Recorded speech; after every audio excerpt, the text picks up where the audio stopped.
Coming up tonight on Newswatch, Ohio's Redistricting Commission is giving the public a chance to weigh in on creating new district maps. Plus, how a potential government shutdown could impact different aspects of American life. And in sports, Bobcats soccer started MAC play today. Newswatch starts right now.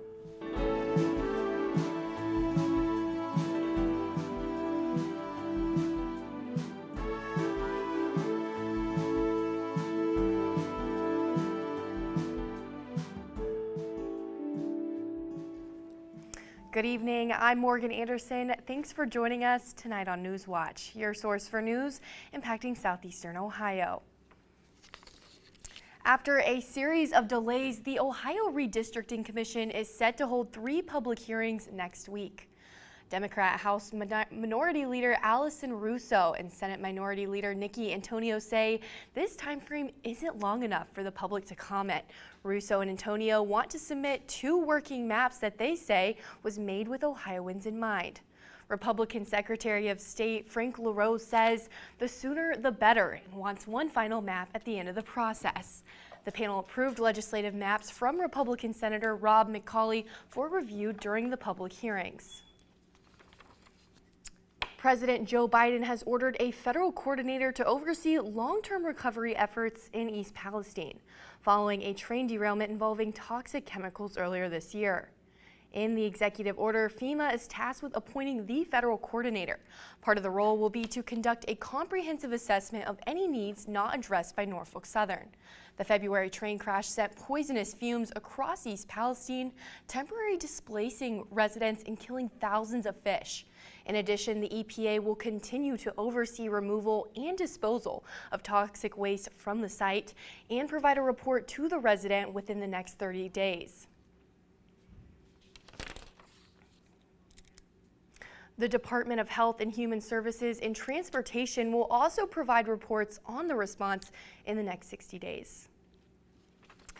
The Fairfield County Sheriff's Detective Bureau is investigating an illegally operating casino in Lancaster. The investigation began Tuesday when the Bureau received tips about an alleged casino at 2435 Columbus-Lancaster Road by the Fairfield Airport and Lancaster High School. Deputies confiscated more than 100 pieces of evidence and more than $29,000 worth of narcotics, according to a press release from the Sheriff's Office. As the investigation continues, charges are expected to be filed soon. If you happen to drive across Memorial Bridge in Parkersburg, make sure you're ready to pay. Although it's been free for the entire month of September, starting October 1st, the bridge will begin all electronic tolling. Parkersburg Bridge Partners encourages drivers to get an MOV pass, which guarantees drivers the lowest toll rate for their vehicle. Without an MOV pass, drivers will be charged a higher pay-by-plate rate and will receive an invoice by mail. Road construction in Ironton is finally coming to a close. Roundabouts near US 52 and State Road 93 in Ironton opened to the public on Tuesday. Following that, the Ohio Department of Transportation will now enter its 3rd phase of construction. All ramps off the roundabouts have been reopened, but travel lanes on State Route 93 will only have 1 lane of traffic open. The construction is estimated to be completed by fall of 2024. A Kanawha County woman is being charged for lying about her home's flood damage. 26-year-old Brittany Hackney of Sissonville was arrested in Jackson County, West Virginia on a $2,500 bond. Hackney is accused of lying to the West Virginia voluntary organizations Active in Disaster and American Red Cross organizations to receive $2,000 worth of goods and services. The Sheriff's Office said the 2 organizations filed complaints saying they had helped Hackney, who claimed her home was damaged in last month's flooding. The Kanawha Sheriff's Office said they found no structures existed at the address provided. Millions of American homeowners could see insurance rates surge in the coming years because of worsening climate disasters like flooding. An analysis from nonprofit research group First Street Foundation found nearly 39 million homes and commercial properties are at risk of their premiums spiking. Major insurers have already pulled out of stopping writing new policies because of increased risks like more destructive wildfires and stronger hurricanes across the country. Sweater weather is quickly approaching, and that means the leaves are starting to finally change. The Ohio Department of Natural Resources released this year's fall foliage forecast. In southeast Ohio, we should expect to see leaves at peak fall colors by mid to late October.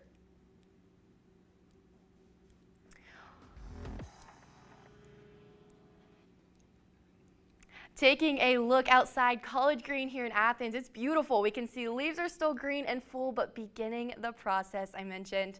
You can check out the ODNR's website for weekly updates on fall colors in your area. You could see those fall foliage. I know, I'm really excited for those leaves to finally start changing and for it to finally feel like fall here. No kidding, sweater weather. Perfect for me. My favorite. We're going to see that we're going to get into those cooler, more fall-like temperatures very soon here. Sorry about that.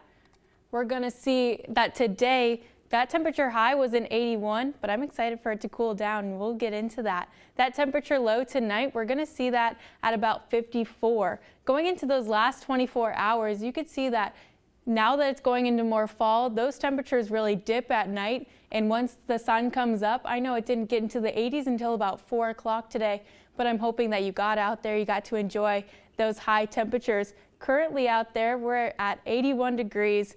It's feeling super nice out there. Hopefully you get to enjoy the last bit of these 80-degree weather.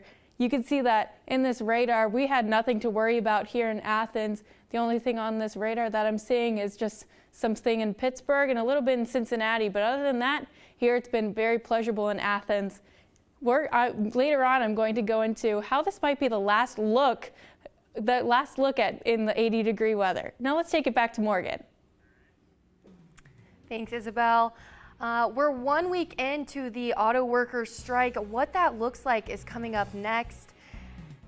And fall travel may also look different this year, especially in our airlines. Again, more on that on Newswatch.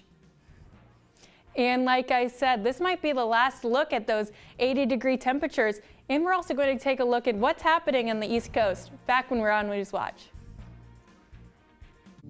A historic lighthouse teeters on a collapsing cliff.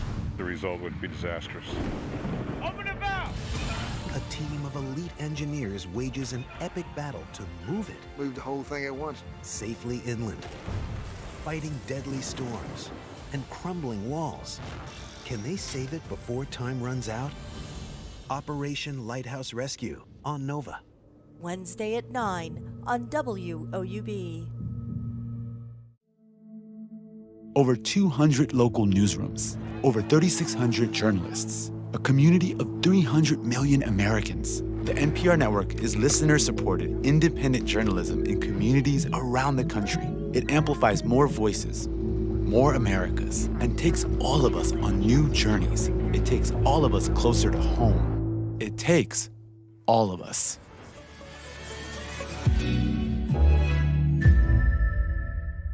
WOUB is recognizing members of our Cornerstone Society. The Cornerstone Society is a group that wants to ensure the future of public media in our region. It includes people across our area who value news, entertainment, and cultural programming, as well as the educational services WOUB provides. Also included are graduates of Ohio University who took part in the WOUB Student Professional Development Program. Thanks to the Cornerstone Society for their generous support. To learn how you can be involved, email woub@woub.org. We are now officially in the second half of the regular season, and we have nothing but big games in the 7-4-0.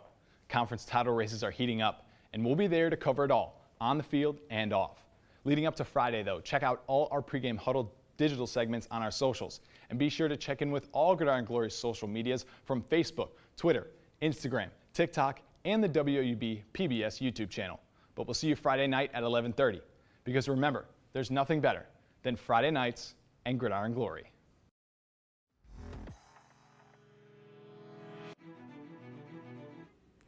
The auto workers strike hits the 1 week mark. The union's unprecedented walkout against General Motors, Ford, and Stellantis started with the two sides far apart. In the past 48 hours, talks have resumed, with the UAW meeting with Ford and GM yesterday and Stellantis today. Laura Geary has more on what these talks mean. If we have to strike more, close more, then we'll do that. The United Auto Workers Union says their walkouts will expand if the nation's 3 largest automakers don't give them a better contract proposal by noon Friday. I would like to see fair wages for everybody. I would say most of these employees probably live paycheck to paycheck. Higher wages, 40% higher over 4 years, one of several union demands. The UAW is currently striking at 3 plants, representing each of the big 3 U.S. auto brands. But the threat of Friday's deadline is already having ripple effects. Stellantis, which is meeting with UAW leadership Thursday, is temporarily laying off some non-union workers at their Toledo, Ohio machining plant. GM and Ford are doing the same at some of their other facilities. Those on the picket lines know it's not just auto workers feeling the impact. I would like to see us get back to work so those other suppliers get back to work and uplift this economy. The strike fallout also hitting auto industry suppliers. U.S. Steel in Granite City, Illinois laid off several hundred workers this week. I've had grown men crying in my office that don't know how they're going to provide for their families. It's very difficult. And I know it's business to them, but it's personal to us. For now, those business talks continue as the deadline clock keeps ticking. Reporting for Newswatch, I'm Laura Aguirre. A government shutdown is still looming over Washington, D.C., and the clock is ticking as Democrats and Republicans try to work towards some sort of deal. Today, House Republicans rejected a defense spending bill.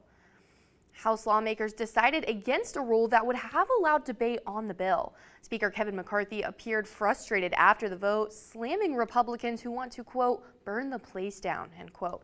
Now lawmakers only have 9 days to reach an agreement on the budget solution.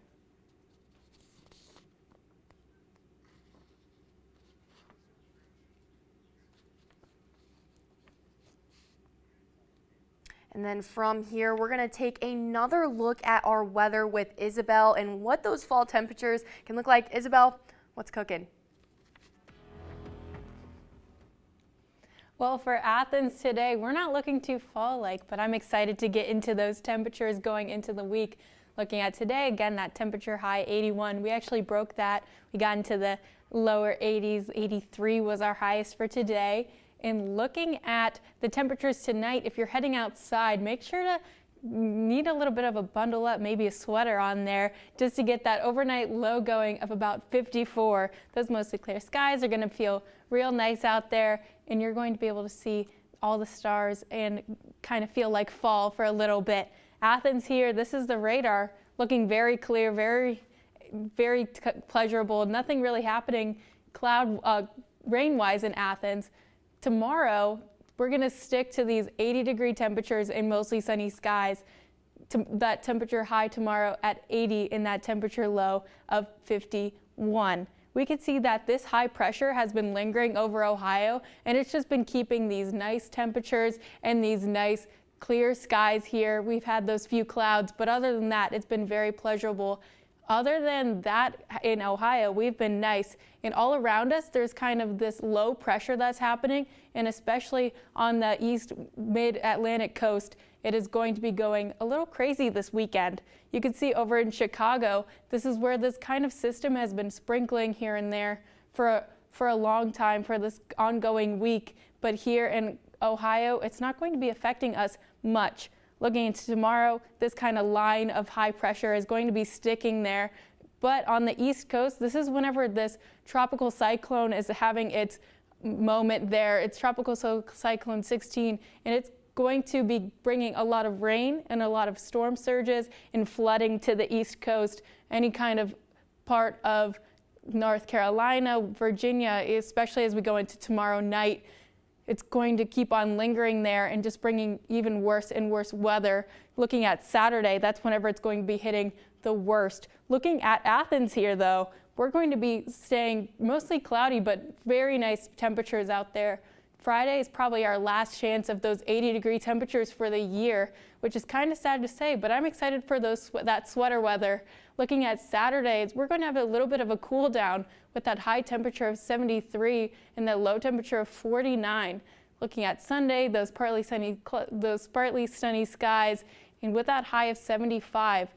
Looking at that 7-day outlook, The only chance of rain that we really have on there is that Tuesday, Wednesday, but other than that, we're going to be sticking in the mid to low 70s for the week, and we're going to be having those temperature lows just in those low 50s. It's looking pretty nice here in Athens. Now let's take it back to Morgan.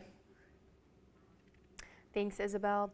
With a potential government shutdown and possible industry strikes, hitting the road this autumn might look a little different than the years in the past. While airfare has dropped as usual, there are major concerns hanging over this fall travel season. Mike Valerio has more.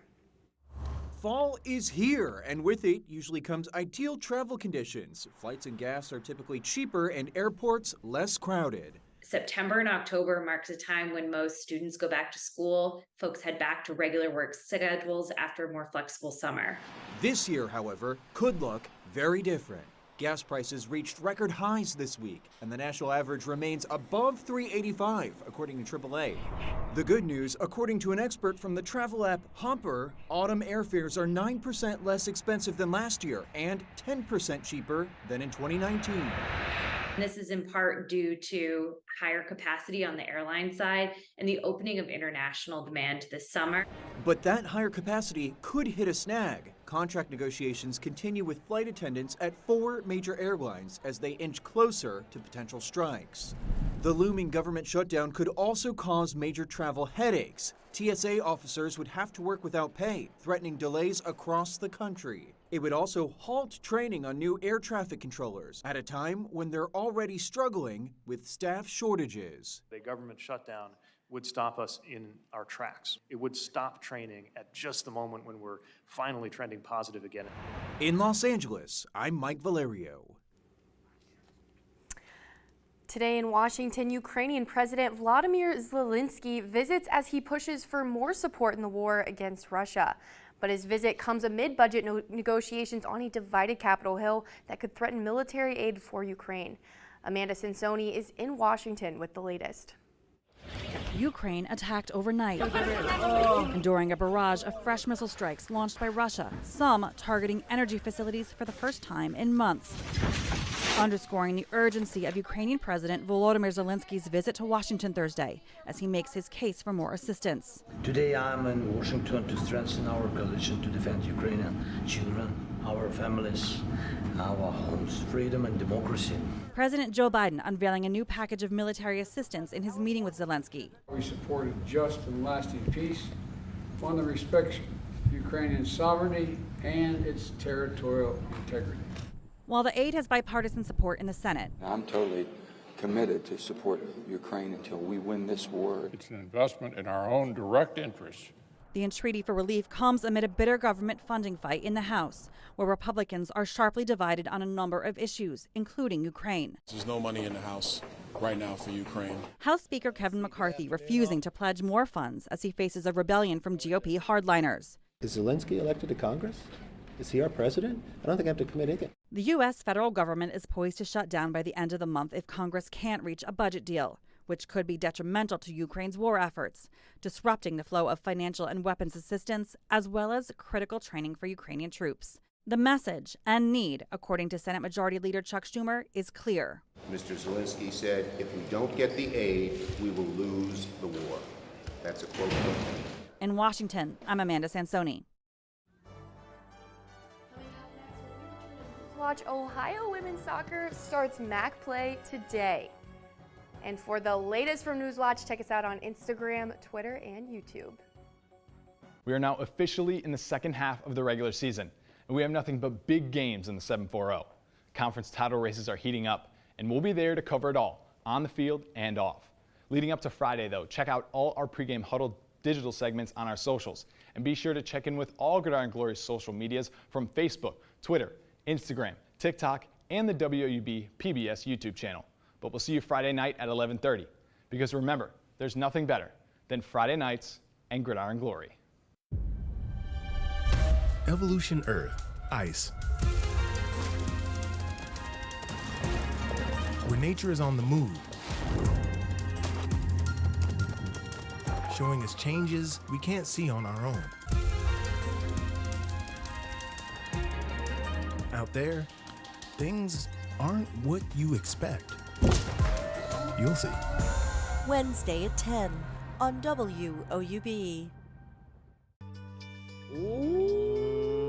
On Finding Your Roots, Brian Cox. I wish my ma could be here to see this. And Viola Davis. You're uncovering the truth. I love this. Redemption on the Western Front. It's incredibly moving. And a grandfather's shocker. Isn't that interesting? You gotta bury your secrets. That's right.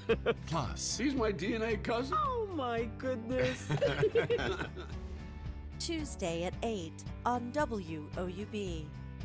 Next time on Antiques Roadshow, we're revisiting Derby City to see which values have kept pace in the marketplace. This is by far the best baseball I've ever seen on the roadshow. That's nice. Oh my gosh. Kidding, right? No, I'm not kidding. Think you know which treasures are still ahead of the pack? Find out next time on Antiques Roadshow Vintage Louisville Hour 1. Monday at 8 on WOUB.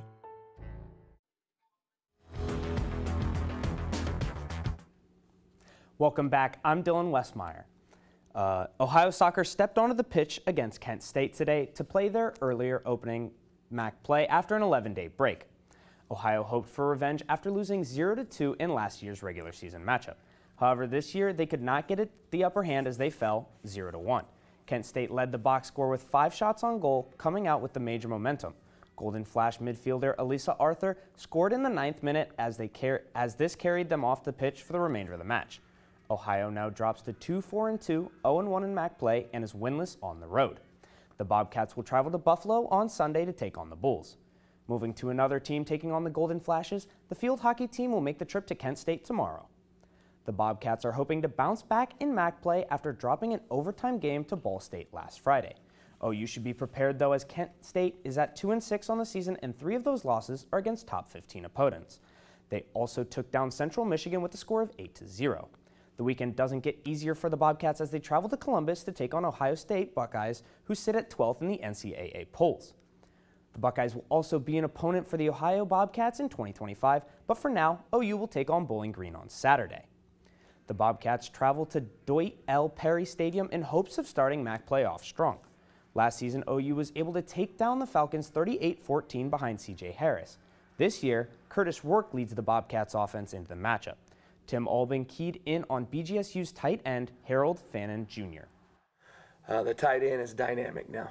I mean, he's 44. He is the best in our league, and we're going to have to know where he's at. He's better than the 3 that we saw Iowa State. He's better than 81 with San Diego State. We're going to have to know where he's at. They do a good job with moving him around. And they do a great job with play design for him. I mean, he's a guy for him. They do a really good job building things around. Tune in to ESPN Plus at 3:30 to catch all the action live. Lights will go out in the Convo both Friday and Saturday as MAC play begins for the Bobcat volleyball. OU starts a 2-game set with Akron as the Bobcats were picked to finish 2nd in the MAC in the preseason coaches poll, whereas the Zips, they were picked to finish 4th. So far this season, the Bobcats are sitting at 5-7 after dropping their past 3 matches. Akron, however, is sitting at 5-6, and they've only dropped their last match to Cleveland State. With both teams looking to start MAC play, well, expect some tightly contested volleyball.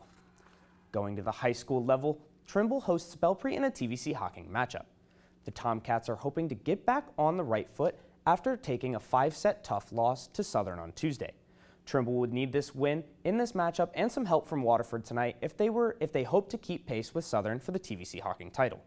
On the other side, Belpre is hoping to find the win column for the first time this season as they sit at 0-8.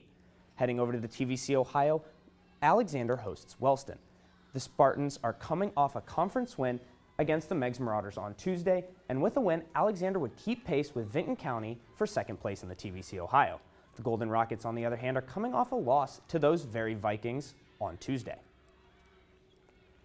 Well, Morgan, I'm super excited for Athens volleyball and high school volleyball in general. What do you think? I don't know. I mean, seeing all the coverage that we have on all those high school teams down here at WOUB, it makes me excited to finally see what's going on. We got something special going on later. We do. Stay tuned for some more high school volleyball updates. Here at Alexander, Spartan is set to hit a huge milestone tonight, so make sure to stay tuned. Also, make sure to stay tuned with what's coming up on your local station. The Pentagon Papers made Floyd Abrams America's foremost free speech attorney. Floyd was like a legal rock star. It's fun to be in the battle on behalf of the First Amendment. But his controversial First Amendment arguments took the country to a place few saw coming. Citizens United is the most loathed case, and not only by liberals.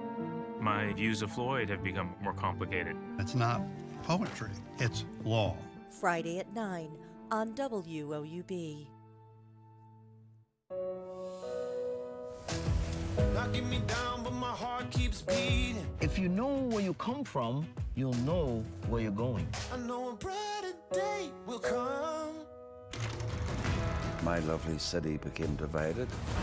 Every bruise and every scar makes us who we are. We were brought up in a culture that valued story. Our stories deserve to be heard. Okay, what just happened? It's moving. My heart is singing. I believe it, yes, I believe it. They could not imagine existence without the buffalo. There's no gospel without the totality of African American culture. Our future looks like us telling our stories. Wow. God, that's satisfying. Who we are. The American identity begins when Benjamin Franklin knit the American colonies together. Franklin is endlessly interesting. Printer, scientist, revolutionary. He is the only founding father who evidently had a sense of humor. His vision is broader than the American Revolution. The things that he spoke of, that he wrote about, had a certain amount of power. He really was an American genius. Thursday at 9 on WOUB.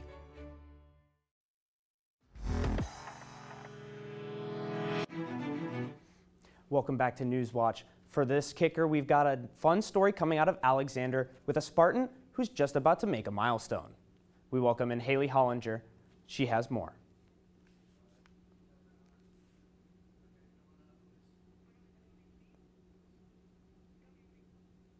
I'm here at Alexander. Thanks so much, Dylan. This parking lot is already super crowded. All of Albany is coming together to see Lexi Brissett score her 1,000th kill tonight. And it's kind of crazy to believe she already has 988 kills on the season.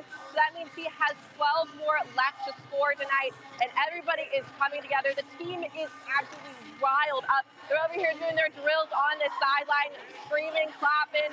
It's a lot of fun. So it'll be a good game, but back to you, Dylan.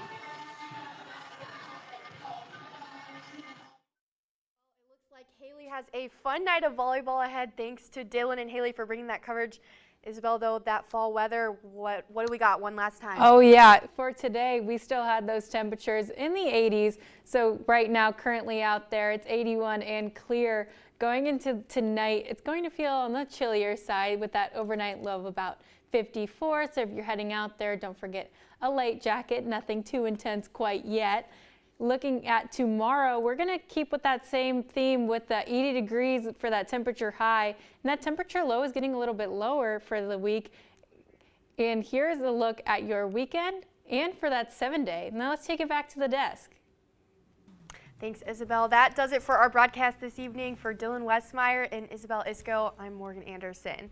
Stay tuned for the PBS NewsHour coming up next. And remember, you can find the latest news anytime at woub.org or follow us on social media. Have a great night.